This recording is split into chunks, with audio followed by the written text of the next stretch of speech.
Kahapon po, the PNP received a copy of the order directing the PNP to transfer and turn over the custody of Alice Guo and 14 others doon po.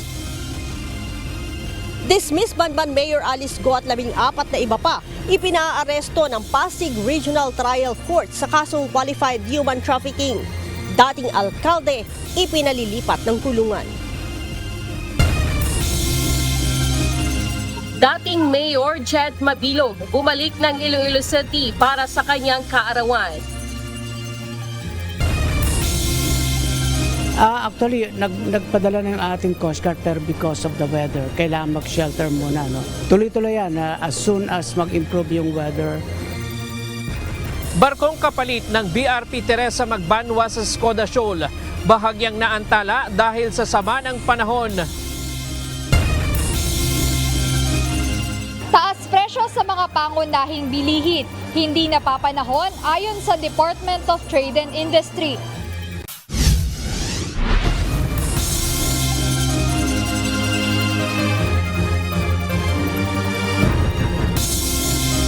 Magandang hapon Pilipinas at sa buong mundo.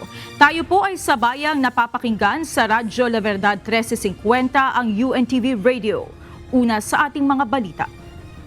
Ipinaaresto ng Pasig Regional Trial Court si dating Banban Tarlac Mayor Alice Guo at 14 na iba pa kaugnay ng kinakaharap nilang kaso na human trafficking. Ipinagutos din ng korte na ikulong ang mga akusado sa Pasig Female Dormitory. Ito ang balita ni Lea Ilagan. Kahapon po, the PNP received a copy of the order directing the PNP to transfer and turn over the custody of Alice Guo and 14 others doon po. Naglabas po kasi ng arrest warrant po itong Pasig City. Ipinag-utos na ng Pasig City Regional Trial Court Branch 167 ang pag-aresto kay dating Banban Tarlac Mayor Alice Guo at 14 na iba pa. Ang 14 ang nagsilbi umanong incorporators ng Baofu Land Development Incorporated. Ayon kay PNP Public Information Office Chief Police Colonel Jean Fajardo, may kaugnayan ng warrant of arrest sa kasong qualified human trafficking na isinampa ng Department of Justice kaugnay ng ni-raid na Pogo Hub sa Banban, Tarlac.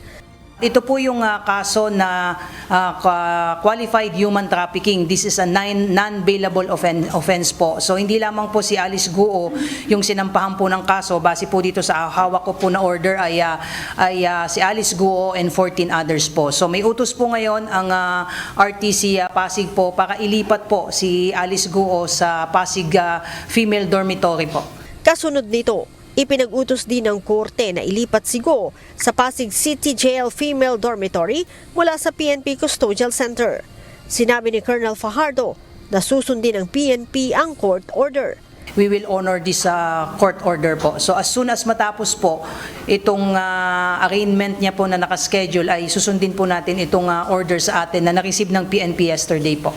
Sinabi ni Colonel Fajardo na isasailalim muna sa physical at medical examination si Guo bago i-turn over sa Pasig City Jail Female Dormitory bilang bahagi ng proseso. Most likely, katulad ng ginawa po natin doon sa mga kasamahan po ni Kibuloy after their hearing po doon sa Pasig, ay binalik muna natin sila dito para makuha po yung mga gamit and dumaan po sa proseso. Kailangan din po kasi nga magsagawa ng mga medical examination, physical examination ng PNP prior turnover po. So, ganun din po ang magiging procedure po dito kay Alice Guo bago natin siya i-transfer sa Pasig, probably today po yan. Si Guo ay humarap din kanina sa arraignment sa Valenzuela Regional Trial Court sa kasong graft. Ito'y matapos namang mailipat ang naturang kaso mula sa Capas Tarlac Regional Trial Court. Lea Ilagan, UNTV, News and Rescue. Diyos ang aming sandigan, serbisyo publiko ang aming pinahahalagahan. Hinihikayat ngayon na Department of Justice o DOJ ang 14 na kapwa-akusado ni Alice Guo sa mga kasong human trafficking na kaagad na ring sumuko ng walang hinihinging kondisyon. Ito'y matapos maglabas ng arrest order ang Pasig City Regional Trial Court Branch 167 laban sa mga akusado na at large o nakalalaya pa rin kabilang ang dayuhan na si Wang Jiang na sinasabing boss of all bosses ng Pogo at si dating Technology and Livelihood Resource Center Deputy Director General Dennis Cunanan. Pinalilipat naman ng korte si Guo sa female dormitory ng Pasig City Jail mula sa PNP Custodial Center kung saan ito nakapiit.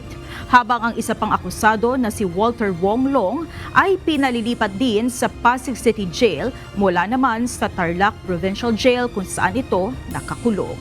Non-bailable ang kinakaharap na kaso ni Guo na nag-ugat sa raid sa Pogo Hub sa Banban Tarlac noong Marso. Itinakda rin ng korte sa September 27 ang pre-trial sa mga kaso. Parehong pinatawan ng contempt sinadismiss Banban Tarlac Mayor Alice Guo at negosyanteng si Cassandra Leong sa ika-6 na pagdinig ng House Quadruple Committee. Bunso nito ng pagsisinungaling at pag-iwas na sumagot sa House Inquiry. Ito ang balita ni Rosalie Cors. May ibang mga ano? contempt pa rin daw pong iba kaya Hindi. Ito, a deliberate move to you, from you, with your lawyer, na hindi kayo nag-bail kasi mas gusto mong nakadetain doon sa PNP Custodial Facility. Kaya hindi kayo nag-bail. Ayun yung totoong kwento doon. Huwag na tayo maglokohan dito. Matapos ang 13 oras na hearing, tila nahila lang ang inis ng mga kongresista sa pagtatanong kina-dismiss Banban Tarlac Mayor Alice Guo at negosyanteng si Cassandra Leong dahil sa patuloy na pag-iwas ng mga ito sa mga tanong. Nasa ika-6 na pagdinig na ang House Quadruple Committee kaugnay ng operasyon ng Illegal Philippine Offshore Gaming Operators o POGOs. Paulit-ulit na iginigiit ng 38 taong gulang na dating mayor ang kanyang karapatan laban sa self-incrimination dahil umano sa patong-patong na kasong nakasampa laban sa kanya, partikular sa ni-raid na Pogo sa Bamban, kahit pa sa mga simpleng tanong ng mga mambabatas. With the indulgence of Kong Doming, I move to cite Alice Guo in contempt in violation of our Section 11, Paragraph C. So move, Mr. Chairman. This is duly seconded. Are there any objections? Hearing none, the motion is approved. Mr. Chairman. Alice Guo, aka Go Waping, is cited in contempt. Susulatan ng Quadcom ang Valenzuela Regional Trial Court upang hilingin ang kustodiya ni Guo mula sa Philippine National Police. Bagaman nag-alok si Guo na isisiwalat ang pangalan ng tumulong sa kanyang makaalis ng Pilipinas sa isang executive session, tinanggihan na ito ng komite matapos ipahayag na hindi taga-gobyerno ang sangkot dito. Nainis din ang mga kongresista sa pagtatanong naman kay Ong, ang incorporator ng Whirlwind Corporation, ang kumpanyang nagpaupa ng lupa sa ni-raid na Pogo Hub sa Porac, Pampanga. Nobya ni Ong ang kapatid ni Alice Guo na si Wesley Guo. Nagpakita ng ilang graduation pictures ni Ong ang mga mambabatas, ngunit iginiit nito na elementary level lang ang natapos niya at hindi nakapagtapos ng high school. Nang tanungin si Ong kung saan ito nag-aral, wala daw maalaala ang 24 na taong gulang na negosyante. Sabi mo, nag-alas ka, tapos ngayon, ilang beses ka lang pumasok. Tinatanong kita ngayon kung anong school. Kaya bakit incriminating ba yung tanong ko? Pwede ba yun? You're lying. Hindi po, Mr. Chair. Hindi ko lang po sigurado kung ano ang pangalan ng school. Ako po yung matanda na pero alam ko pa rin kung saan ako nag-graduate ng elementary school. Alam ko rin kung anong buwan at taon ako kinasal. Tapos ikaw, batang-bata ka pa, hindi mo alam kung saan ka nagtapos. Anak ng tinapay naman, oo. Dahil dito, siya naman ang isinunod na pinatawan ng contempt. Pagkatapos ng 30-day detention sa House of Representatives, ililipat si Ong sa Correctional Institution for Women sa Mandaluyong City. Doon ito mananatili sa loob ng 30 araw. Rosalie Cos, UNTV News and Rescue. Diyos ang aming sandigan, serbisyo publiko ang aming pinahahalagahan. Bumalik sa Iloilo City si dating Mayor Jed Mabilog matapos mag-self-exile ng ilang taon nang mapabilang sa narco list ng nagdaang Duterte administration. Mainit na sinalubong si Mabilog ng kanyang mga taga-suporta, pati na ni incumbent Mayor Jerry Treñas nang bumisita siya sa City Hall. Binati rin siya ng kanyang mga kababayang Ilonggo sa kanyang kaarawan.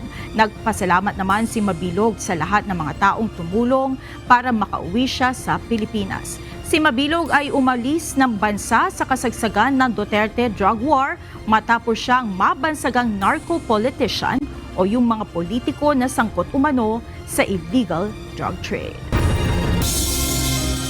Dumipensa si Senator Ronald Bato de la Rosa sa paratang ni former Iloilo City Mayor Jed Mabilog na pinapupunta siya sa Camp Crame para patayin noong panahong hepe pa ng Philippine National Police ang mambabatas. Ayon kay Senator de la Rosa, bago mawala si Mayor Jed Mabilog ay tumawag pa umano sa kanya ang alkalde dahil lubha umano itong nababahala sa kanyang kaligtasan.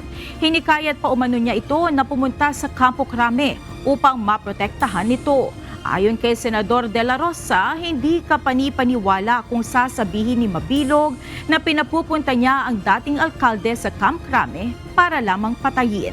Kahapon, sinabi ni PNP Chief General Romel Francisco Marbil na bibigyan nila ng kaukulang seguridad si Mabilog kung kinakailangan. Ang concern po dito yung PSPG po natin for any security po, no? Maybe I'll ask the PSPG commander po to talk to Mr. Mabilog kung kailangan niya po ng security. Kinumpirma ni National Security Advisor Eduardo Año na wala pang plano ang Estados Unidos na i-pull out ang Mid-Range Capability Missile o Typhoon missile system nito na nasa Pilipinas. Ayon kay Secretary Año, wala pang timeline kung hanggang kailan mananatili ang US missile system sa bansa at nasa pagpapasya ito ng Mutual Defense Board. Yeah, wala pang planong i-pull out yan. It would be the decision of the MDB, SEB, yung Mutual Defense Board. Yes. Yan ang mayroong say dyan, and there will be consultation. But for now, we need the what you call the Typhoon missile launcher for our training and capability upgrading ng ating armed forces. Kailangan alam din natin kung paano mag-operate ito because in the future, ito yung mga equipment na gusto natin ma-procure.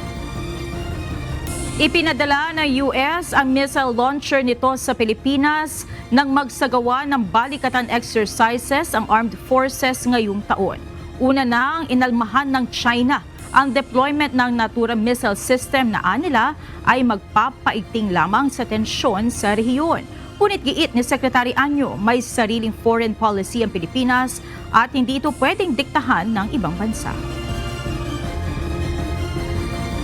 Well, we are an independent country. We have a foreign independent policy. Nobody can dictate us on what to do. And at the same time, it is also our duty to perform our role as partner of the United States as far as the MDT is concerned. And we know what is best for our country. So they cannot dictate anything on us, particularly on the deployment of this missile launcher. Ang MRC ay may kakayahang magpalipad ng dalawang klaseng missile at kayang umabot hanggang 500 kilometro. Dinala na United States sa bansa ang MRC noong buwan ng Abril para sa salaknib exercise sa pagitan ng US at Philippine Army. Ginawa ni Secretary Año ang pahayag sa pagdiriwang ng ika-50 anibersaryo ng Maritime Safety Service Command ng PCG ngayong araw sa Sangley Point sa Cavite.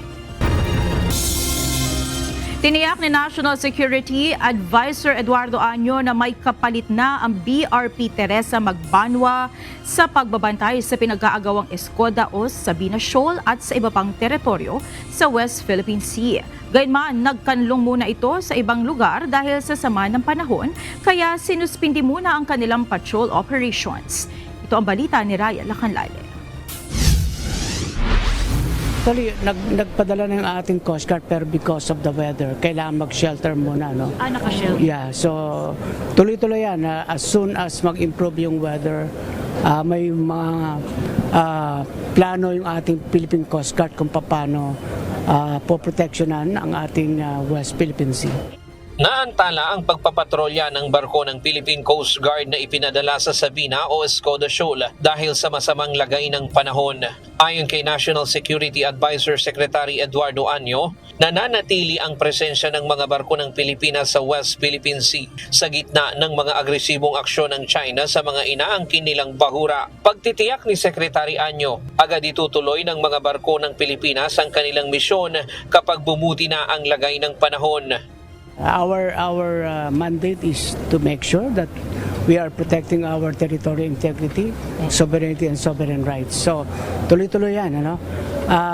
Sabi nga natin, after ma-accomplish ng Magbanwa yung kanyang mission, tuloy-tuloy ang ating pagpapatrolya sa West Philippine Sea, ang ating Armed Forces of the Philippines, ang ating Philippine Coast Guard, ang ating BFAR, of course to protect also our fishermen.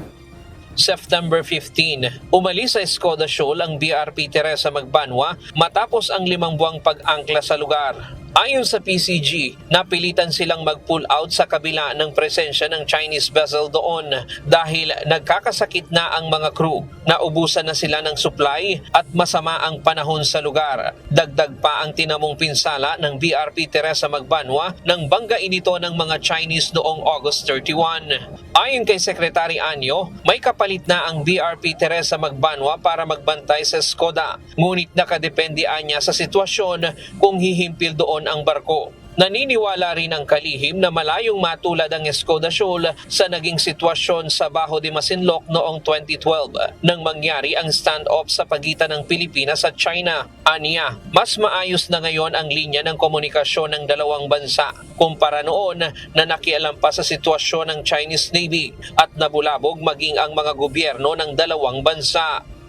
Yung dito sa Sabina Shoal is malayong-malayo. And of course, mayroon tayong continuing bilateral consultation mechanism between the DFA and the Ministry of Foreign Affairs.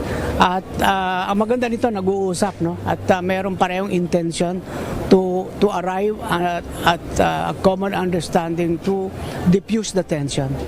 Sinabi rin ni Secretary Anyo na bagamat tumutulong sa Pilipinas ang Estados Unidos at iba pang mga kaalyadong bansa pagdating sa maritime exercises at pagpapalakas ng kakayahan ng sandataang lakas, hindi pa rin nagpapasaklolo ang mga Pinoy pagdating sa resupply missions alinsunod na rin sa mandato ni Pangulong Ferdinand Marcos Jr. When it comes to the West Philippine Sea, the guidance of the President is all Filipino at kayang-kaya naman natin so far. And likewise, ayaw naman natin magkaroon ng escalation by involving third party. No? So at this moment, ang ginagamit natin ay a combination ng lahat ng national instrument of power. Kasama na rin yung diplomacy and dialogue. Panawagan naman ni Anyo sa ating mga kababayan na gustong tumulong sa pagdepensa sa West Philippine Sea na suportahan ng laban sa fake news at naratibo ng China kontra sa Pilipinas. Suportado rin ng kalihim ang panukala ng isang security analyst na palakasin ang shipbuilding sector ng Pilipinas at dito na i-manufacture ang mga barkong gagamitin ng Coast Guard at Armed Forces sa halip na bumili pa sa ibang bansa. Ang ating self-defense reliance program ay isinusulong natin not only sa Coast Guard pati sa Armed Forces of the Philippines. Nakikita natin na may mga capabilities ang ating mga ibang local companies dito, whether as a local company or in tandem with the foreign companies. So susuportahan natin yung ganyang move. Nasa Sangli Point sa Cavite si Secretary Anyo ngayong araw para makiisa sa pagdiriwang ng ika-50 anibersaryo ng Maritime Safety Service Command ng Philippine Coast Guard.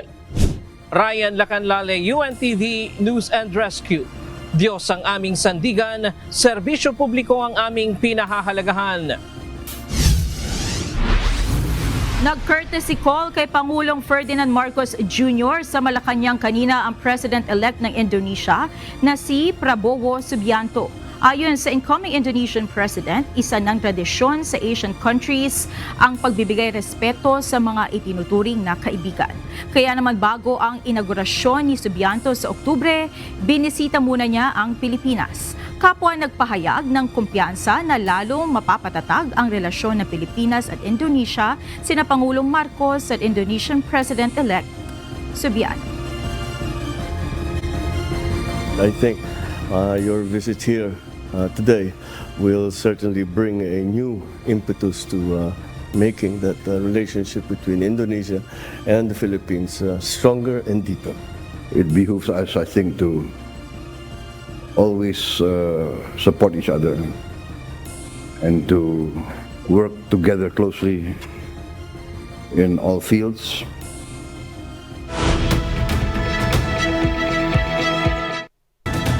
Itinanggi ng Taiwanese government na gawa sa kanilang bansa ang components sa mga pager na sumabog sa Lebanon.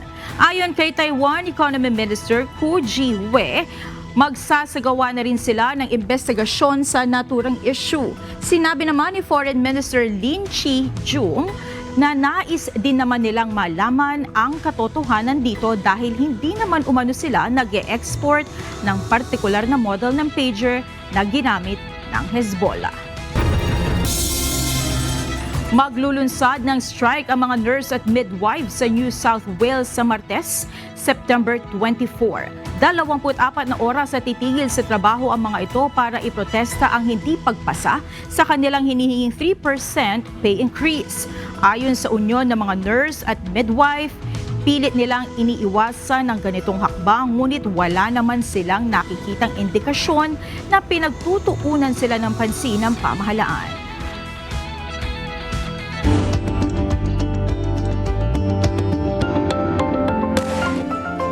Unhealthy lifestyle routine gaya ng paninigarilyo, pag-inom ng alak, at pagkain ng mga unhealthy food. Ilan ito sa kalimitang sanhi ng pagbitaw ng bukol sa ating lapay at magkaroon ng kondisyon na tinatawag na pancreatic cancer. Ito ang balita ni Kichi Cipriano.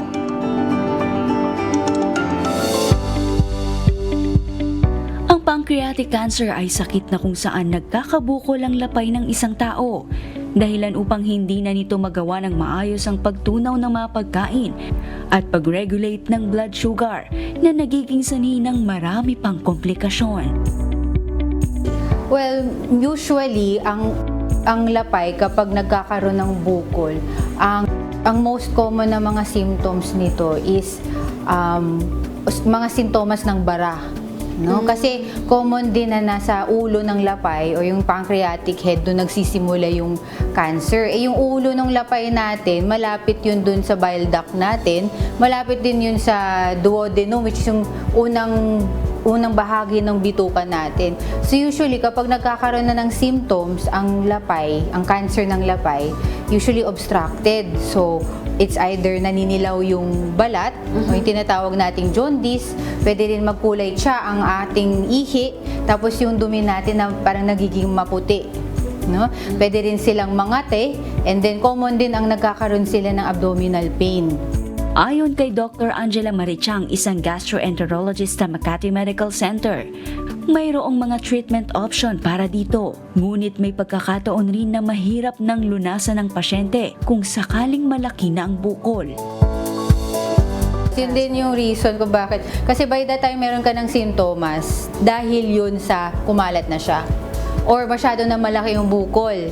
By the time, less na yung limited na ang ating management or treatment para sa pasyente. Maaaring malagay sa alanganin ng buhay ng isang taong may bukol sa pancreas kung sa una pa lang ay hindi ito nabigyan ng kaukulang aksyon. Surgical usually ang pinakamagandang 100% na cure na kayang ibigay kapag may stage 1 na pancreatic CA. Pero if left unattended to, ang pancreatic na stage 1 could just give you a 5-year survival rate ng 37%.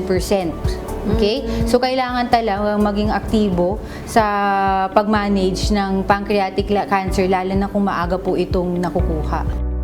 Upang maiwasan ito, Paalala ni Dr. Chang na iwasan ang mga bagay na nagiging sanhi ng pagkakaroon ng ganitong uri ng sakit. Kung may kamag-anak na mayroong ganitong history ng karamdaman, ay agad na magpakonsulta at i-monitor ang kalusugan. Dahil sa pagiging maagap sa sarili, mailalayo tayo nito sa mga nakaambang sakit. Live healthily po. Do not smoke, do not drink, do not eat too much samgyupsal. And i-monitor niyo po ang mga blood sugar ninyo. Okay? Tapos make sure na lang po na kung meron kayong mga kamag-anak na nagkaroon ng cancer, maging colon cancer, pancreatic cancer, pumunta po kayo sa inyong doktor para pwede niyo pong tanungin sa kanila kung kailangan na po ba kayo ma-screen or kung may mga risk factors po na kailangan pong babantayan. At para sa iba pang impormasyon ukol sa pancreatic cancer, manood lang ng programang Doctors on TV ngayong linggo, alas 7 ng umaga. Dito lang sa UNTV. Kichi Cipriano, UNTV News and Rescue.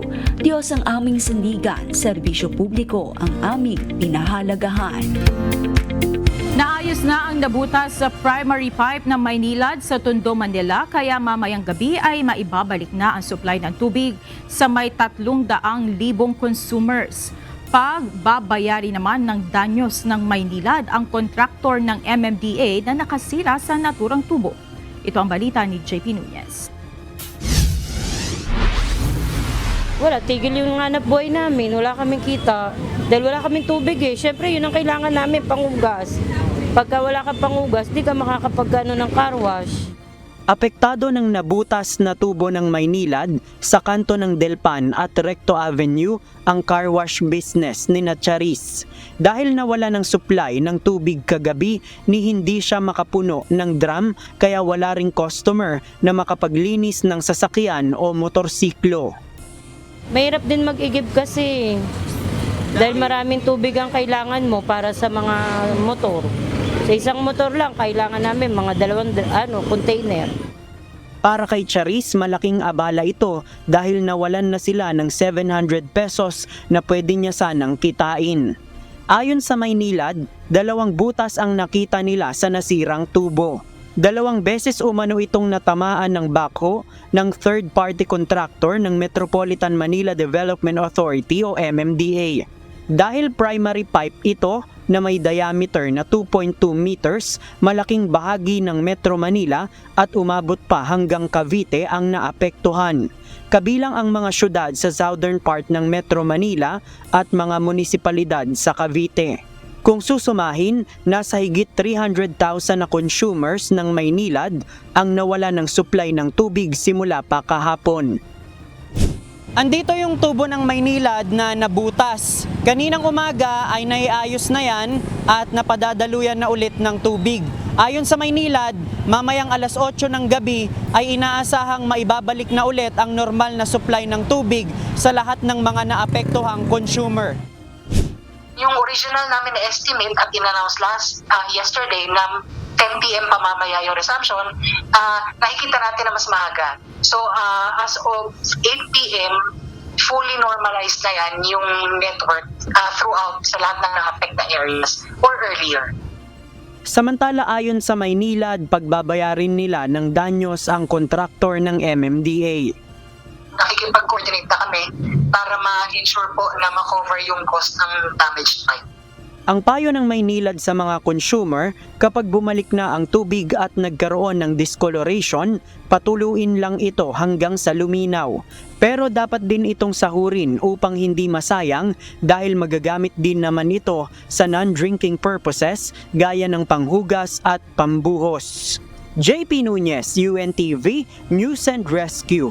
Diyos ang aming sandigan, serbisyo publiko ang aming pinahahalagahan. Nananatiling malaking hamon sa Administrasyong Marcos ang pag-aayos ng sistemang pangkalusugan ng bansa. Isa sa mga nakikitang sagot ng pamahalaan upang matugunan ang pangangailangang medikal ng mga nasa malalayong lugar ay ang pagpapadala ng mga mobile clinic. Ito ang balita ni Nel Mariboho. Talagang marami pang kailangan ayusin. Marami po kailangan ayusin para sa sistemang pangkalusugan dito sa ating bansa. Ngunit, Malinaw ang ating layunin. Bawat Pilipino ramdam ang kalusugan. Inamin ni Pangulong Ferdinand Marcos Jr. na marami pang dapat ayusin sa sistemang pangkalusugan ng bansa. Ayon sa Pangulo, malaking hamon ang pangangalaga sa kalusugan na nangangailangan ng koordinasyon at maayos na pamumuno sa bawat antas ng pamahalaan. Isa sa mga tinukoy ni PBBM ay ang mahirap na kalagayan ng ating mga kababayan na naninirahan sa mga liblib at malalayong lugar o ang mga tinatawag na geographically isolated and disadvantaged areas o GIDA. Kaya naman isa sa mga naging hakbang ng administrasyon ay ang pagpapadala ng mga mobile clinic sa kada probinsya. Para sa ating mga nakatira sa lungsod at bayan, madaling sabihin na ang pagpunta sa ospital o sa klinik ay isang mabilis na biyahe lamang. Pero sa ibang bahagi ng bansa, ang pagpunta rito ay parang isang masalimuot na paglalakbay. Minsan, kinakailangan pang sumakay ng bangka, maglakad ng ilang oras, magdasal na sana'y makarating ng ligtas, magbabayad pa ng pamasahe. Dito natin makikita, hindi lang distansya ang kalaban, kung hindi ang oras, ang pagod, ang gutom, at pangamba, at ang gastos. Kanina, 28 na mobile clinics ang ipinadala sa Mindanao, kabilang sa makikinabang dito ang Bangsamoro Autonomous Region in Muslim Mindanao o BARM. Ayon kay Department of Health Secretary Teodoro Herbosa, mas mura ito kung tutuusin kumpara kung magtatayo ng isang barangay health center. Bukod sa kumpleto ang medical equipment, magkakaroon rin ng mobile clinic na ito ng professional healthcare workers. Ang isang mobile primary care clinic, meron niyang hematology, chemistry, laboratory testing.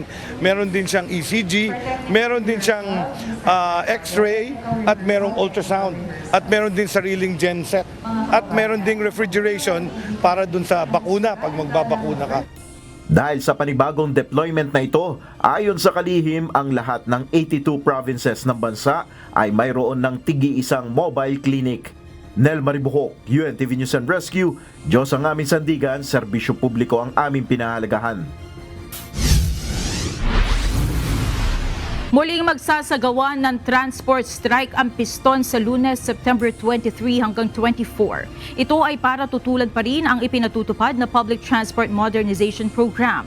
Ayon sa grupo, bukod sa pagbasura sa modernization program, hihilingin din nila sa pamahalaan na i-renew ang prangkisa at registration ng lahat ng public utility vehicle operators. Gayon din napayagan ang mga nakapag-consolidate na ng franchise na mag-withdraw. Nagpiyansa sa Valenzuela City Regional Trial Court si dismissed Mayor Alice Guo sa kaso graft para sana sa kanyang pansamantalang kalayaan. Pero agad din itong inaresto ng Philippine National Police dahil naman sa arrest warrant na inisyu ng korte sa Pasig. Ito ang balita ni Dante Amento live. Dante, saan nadadalhin o ikukulong ngayon si Alice Guo? Batay sa pahayag kanina ng kanyang mga abogado, kabilang na nga dyan si Attorney Stephen David, mukhang ang nagdesisyon daw itong si dismiss Bamban Tarlac Mayor Alice Guo na gustuhin na lamang niyang mag-bail o mag-post ng piyansa dito sa Valenzuela City Regional Trial Court Branch 282 dahil lang sinabi daw kanina ng korte, kumbaga kung hindi siya magpipiyansa rito ay dito siya ididetine sa Valenzuela. Kaya nagdesisyon yung kanyang kampo na mag-post na lang sila ng bail. At dahil doon, ang inaasahan natin, Monica, batay doon sa pahayag ni Attorney David kanina, mukhang dyan na siya dadalhin sa Pasig City Jail matapos na silang magpiyansa. Ang sinasabi kanina ni Attorney David, mukhang mas ligtas daw si Mayor Guo doon sa Pasig City Jail. At kanina nga ay Monica na pumunta dito si Mayor Alice o dismiss Mayor Alice Guo, supposed to be ay dadalo sa arraignment o pagbasa ng sakdal sa kanya, subalit hindi ito natuloy, Monica. Sa halip na ay ito yung ang naging move ng kanilang kampo ay mag-post ng bail. At batay sa dokumento na nakuha mula sa kampo ni Guo, nasa 540,000 pesos yung kanyang piyansa para sa kanyang pansamantalang sanang kalayaan. At dahil ngayon naman ang nabanggit kanina ni Attorney David, matapos ang magpiyansa ay muli siyang inaresto naman ng Philippine National Police Criminal Investigation and Detection Group o PNP-CIDG. Kaugnay naman ito sa isa pang warrant of arrest diyan sa Pasig City Regional Trial Court, Branch 167 kung di tayo nagkakamali. Ito naman ay kaugnay sa kasong qualified human trafficking. Ito ay isinampa ng Department of Justice noong nakaraang September 17. So after 3 days, Monica, ay naglabas kaagad ng warrant of arrest itong Pasig RTC at ito ay wala nang piyansa. No? At ayon pa sa kampo kanina o mga abogado ni Go, mukhang file daw sila, Monica, ng motion dyan sa Pasig RTC ng motion for bail. Dahil wala nga itong piyansa, so ito yung kanilang legal remedy sa pamamagitan ng motion for bail. Baka sila ay mapagbibigyan para mapalaya o mabigyan ng pansamantalang kalayaan itong si dismissed Mayor Alice Go. So mga pasado o mag-alas 6 na nga dito, Monica, nang umalis ang convoy, lulan si Alice Go at inaasahan natin pupunta pa siya dyan sa Camp Crame. Mukhang may asikasuhin pa yata. At pagkatapos yan, inaasahan natin normal na siyang dadalhin naman ng PNP dyan naman sa Pasig City Jail dahil meron ng commitment order ang korte na ibinigay sa kanya o against sa kanya na doon nga siya ididitine. So abangan natin kung ano yung magiging mga update pa dito nga sa takbo ngayon na mga kinakaharap na kaso ni dismissed Bamban Mayor Alice Go. Yan muna ang ating update mula dito sa Valenzuela City. Balik sa iyo, Monica. Maraming salamat, Dante Amento.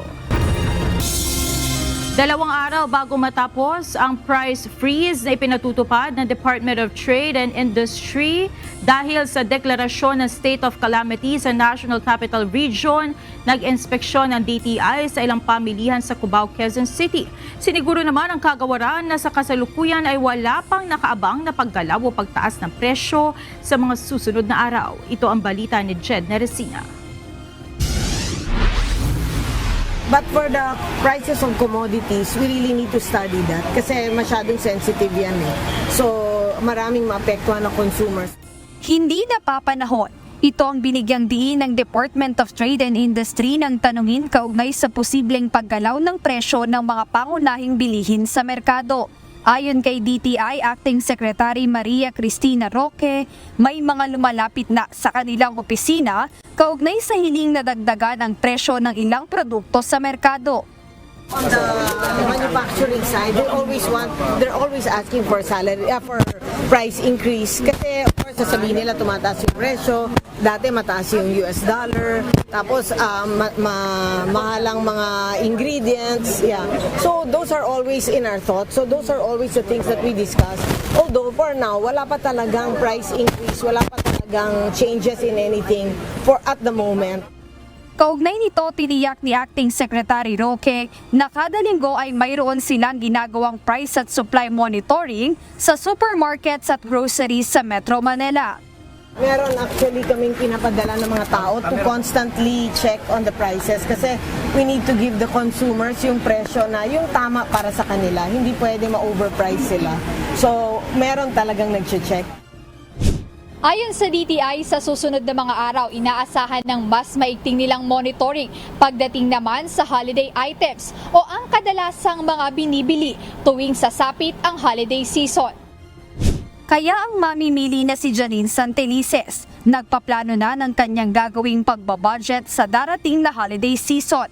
Minimake sure ko lang na yung bibilhin ko, yung talagang kailangan ko lang. Ganon. Especially nagtitake talaga ako ng notes na kung ano lang yung kailangan ko, yun lang yung bibilin ko.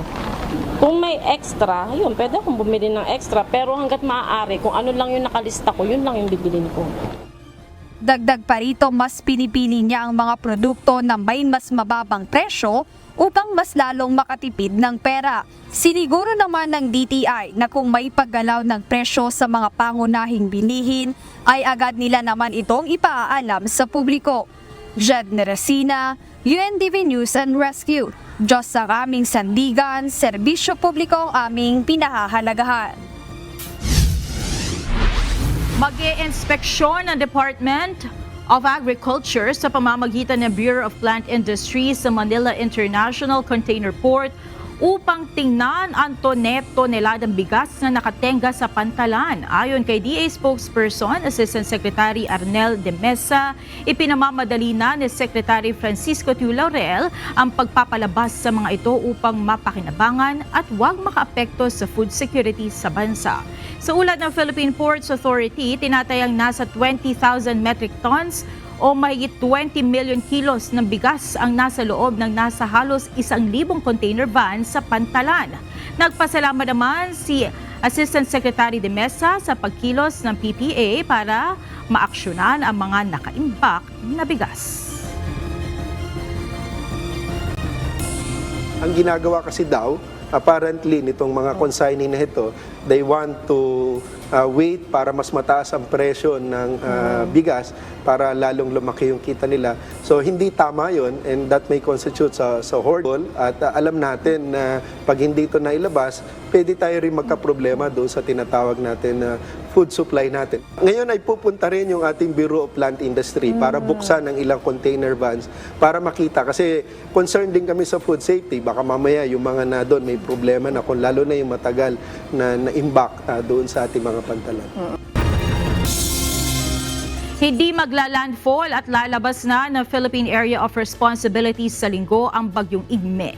Alamin natin ang update sa bagyo mula kay Glyza Escular, Senior Weather Specialist ng Pag-asa.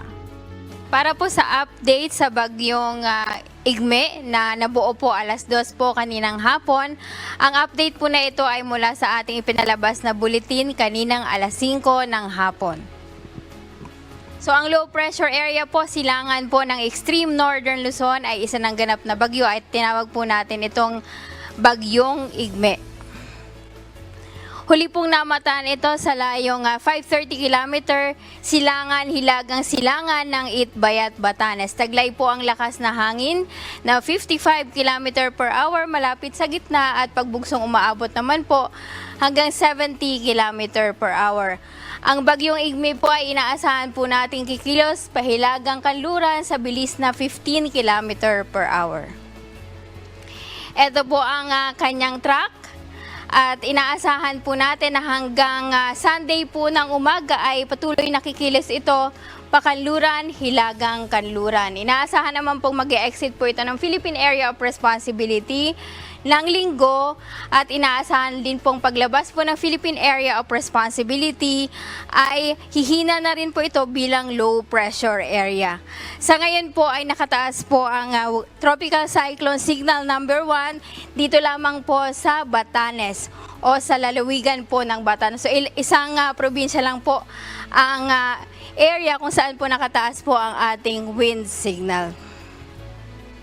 Samantala, ang mga pag-ulan naman po dulot po ng bagyong Igme at ng southwest monsoon ay inaasahan ngayong araw hanggang bukas po ng hapon dito po sa may bahagi po ng Zambales. So, malakas hanggang sa matinding mga pag-ulan po ang inaasahan po ngayon hanggang bukas sa Zambales.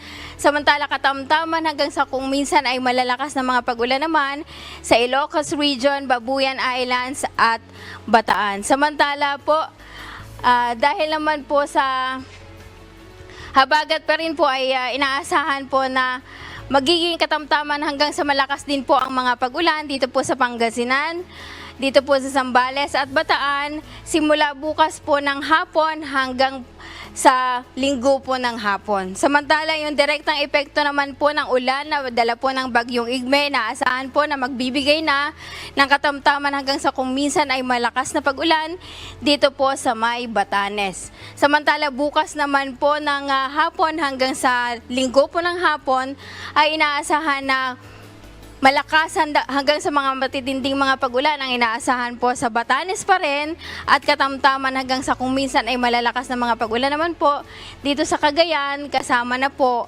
ang Babuyan Islands. Samantala po, bukod sa malalakas na pag-ulan po ay inaasahan din po ang mga gusty conditions o mga biglang pagbugso po ng hangin, dulot po ng habagat at bagyong igme dito po sa mga lugar na aking babanggitin. Ngayon hanggang sa linggo po ay inaasahan po ang mga pagbugso ng hangin, dulot po ng habagat at ng bagyong igme dito po sa Ilocos Region, Batanes, Babuyan Island, Zambales at Bataan. Ano po ang inaasahan natin sa mga susunod na araw? In summary po, inaasahan po natin na ang habagat o southwest monsoon ay magbibigay pa rin po ng katamtaman hanggang sa malalakas na mga pag-ulan dito po sa Ilocos Region, Zambales, Bataan na magiging heavy to intense po sa lugar na yan at maging dito po sa Bataan. At inaasahan din po ang maulap na kalangitan na may mahina hanggang sa katamtamang ulan at kung minsan po meron din pong malalakas na ulan dulot po ng thunderstorms dito po sa nalalabing bahagi ng Luzon, maging sa ilang bahagi po ng Visayas. Samantala naman, yung bagyong Igme ay inaasahan din pong magbibigay ng katamtaman hanggang sa malakas na mga pag-ulan naman dito po sa dulong hilagang Luzon bukas hanggang sa linggo. At yan po ang update mula po dito sa Weather Forecasting Center ng Pag-asa.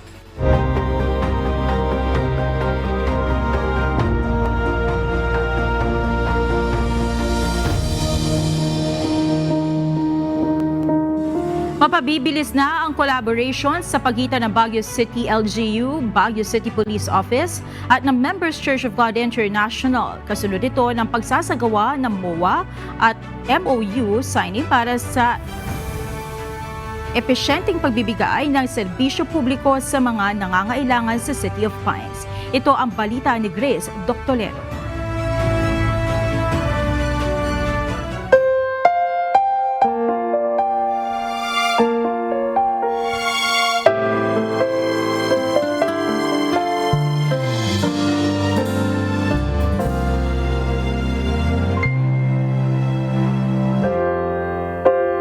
Itong relationship natin sa MCGI dates back from the time na we started working closely with them, especially dito sa medical mission nato since 2020 pa, nung panahon pa ng pandemic.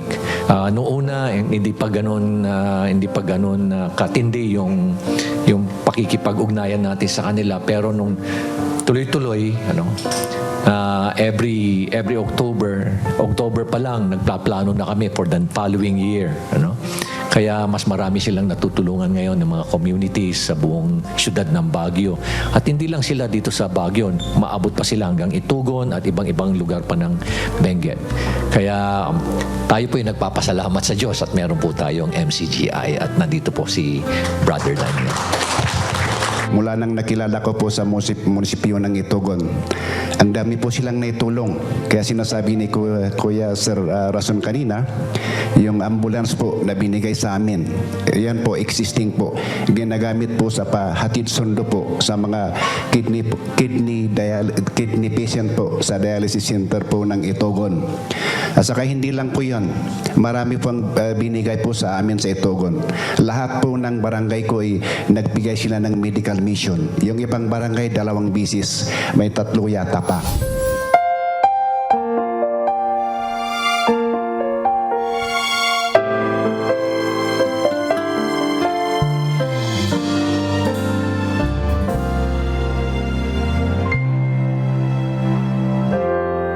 Hindi na alalahanin pa ni Police Corporal Rita Segundo ang pambili ng nebulizer para sa kanyang mahal na nanay at ang pagpapacheck up sa kanyang anak. Kabilang kasi siya at ng kanyang pamilya sa mga nabigyan ng serbisyo medikal ng UNTV at ng Members Church of God International.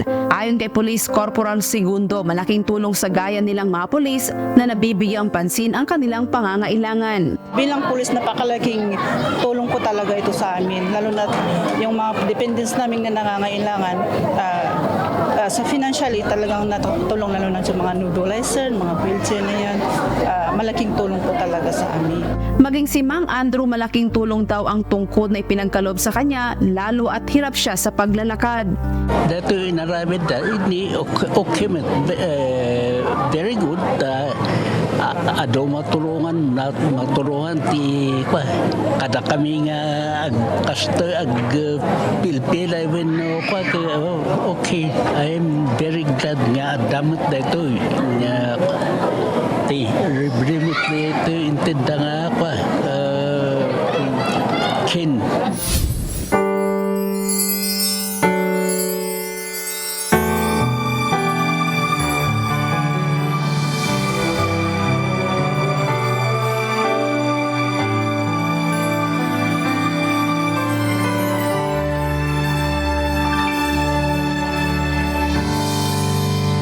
Higit pang mas maraming mga residente ng Baguio at police personnel na kagaya ni Rita at Andrew ang matutulungan dahil nitong September 15, nabuo ang isang makasaysayang partnership para mapahusay ang serbisyo publiko sa Baguio City. Ang MCGI, UNTV, ang LGU at ang Baguio City Police Office ay lumagda sa isang Memorandum of Understanding at Memorandum of Agreement para magbigay ng tulong sa higit 100 barangay sa City of Pines.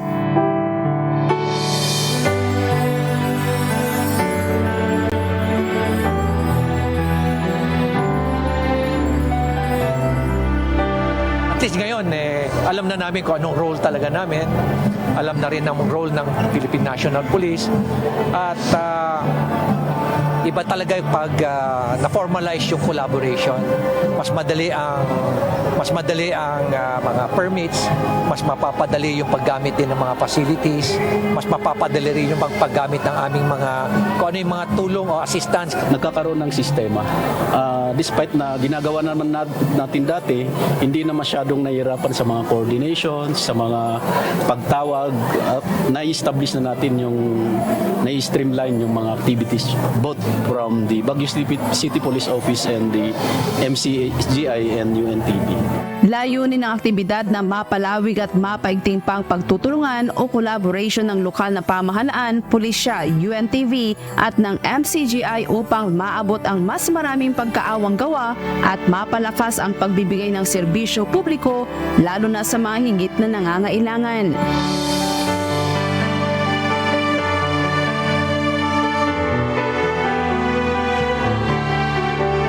Bakit po namin ito ginagawa? Ano po ang aming pinanggagalingan? Wala po kaming ambisyon politikal, wala kaming ambisyon na kung ano paman.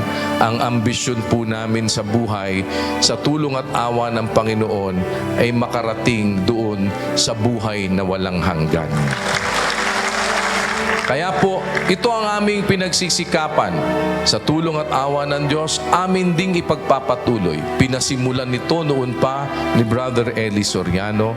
Subalit, ang paggawa po na ito ay hindi natitigil. As a matter of fact, lalo pong lumalawig, hindi lamang dito po sa ating bansa, kundi maging sa iba't ibang panig ng daigdig. Kasabay ng aktibidad ng sagawa rin ng Medical Outreach Program ang MCGI. Pangunahing pinagsilbihan sa aktibidad ang mga police personnel sa Baguio City Police Office at ang kanilang mga dependents.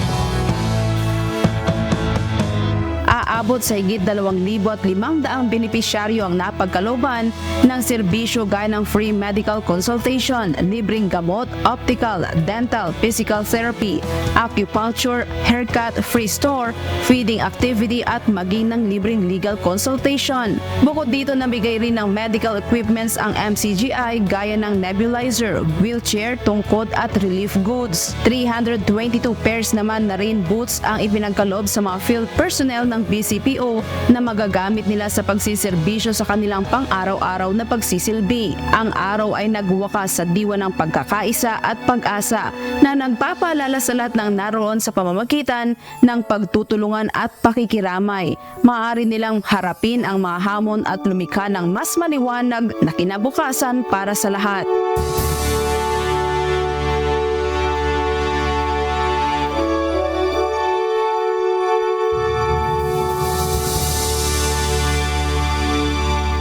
Ang mga mga samahan na nabuhay hindi lamang nagbago ng mabuhay ngunit nagbigay din ng inspirasyon sa isang kolektibong pananaw ng isang matulungin at matatag na komunidad.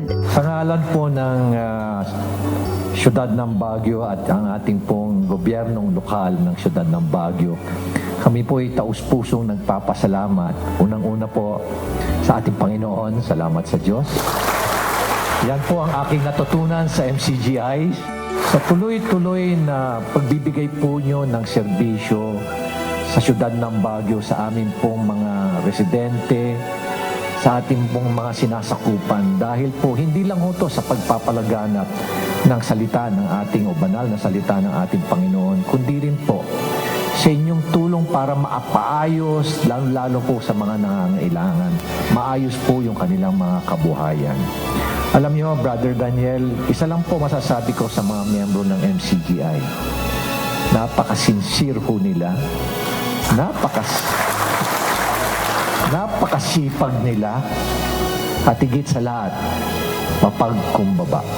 Bilang mga members ng Church of God na kumikilala sa disiplina at prinsipyo na sinusunod ng members ng Church of God, samantalang tayo'y may pagkakataon, magsigawa tayo ng mabuti sa lahat at lalong-lalo na sa mga kasangbahay sa pananampalataya. At umaasa po kami sa aming maliit na magagawa at maitutulong sa Siyudad ng Baguio. Dadating ang panahon, ang Siyudad ng Baguio ay magiging tanyag din na isang bayan na nagsisikap na gumawa ng mabuti sa lahat ng ating mga kapwa.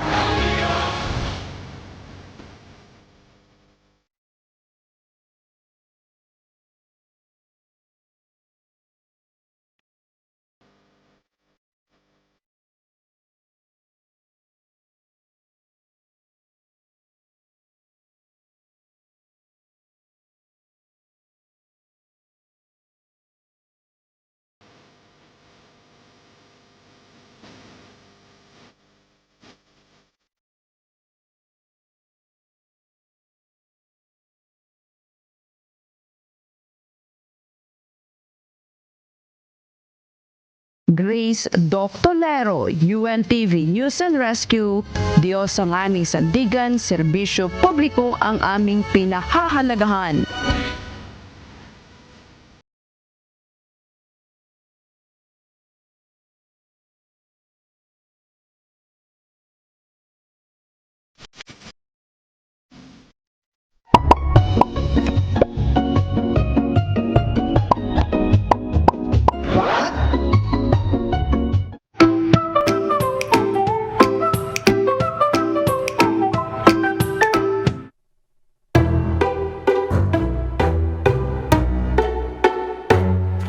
Dagdag kaalaman po, nakakatuwang isipin na noon kapag tayo nagta-travel, ang dala natin mapa-camera o kaya video camera.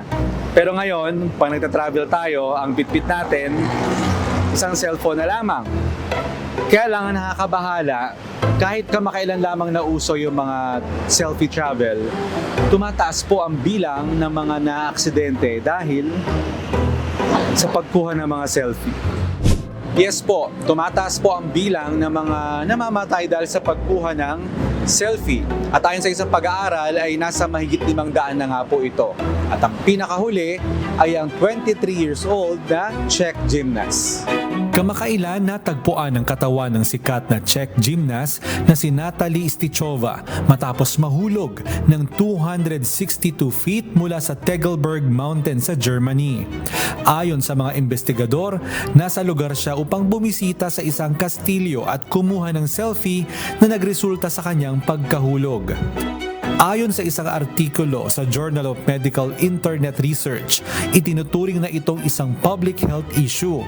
Sinabi ni Dr. Natalie Auger, isang epidemiologist mula sa University of Montreal Hospital Research Center sa Canada, na ang mga pagkamatay na dulot ng selfies ay isang isyung pangkalusugan na maaring maiwasan sa pamamagitan ng edukasyon at kamalayan ng publiko.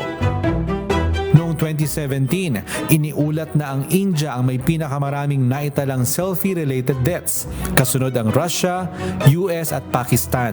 Ayon sa mga ulat, nasa 300 hanggang 500 na ang bilang ng mga namatay dahil dito mula 2011. Bagaman limitado pa po ang mga pag-aaral, pero ang malinaw po dito ay daan-daan na po ang namatay dahil sa pagkuha ng selfie. Ingat po tayo. Sana po may natutuhan kayo at lagi tatandaan, mapalad po ang tao na nakakasumpo ng karunungan at ang tao na nagtatamo ng kaunawaan.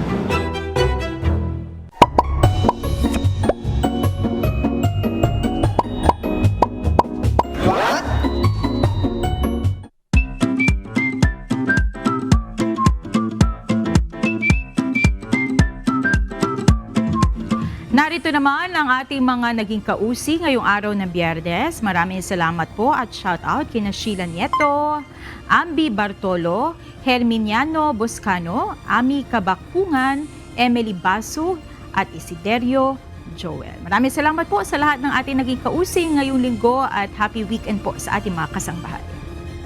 Narito naman ang salita ng Diyos na ating sandigan mula sa Aklat ng Awit 41:1 na nagsasabi, mapalad siya na nagpapakundangan sa dukha. Ililigtas siya ng Panginoon sa panahon ng kaligaligan.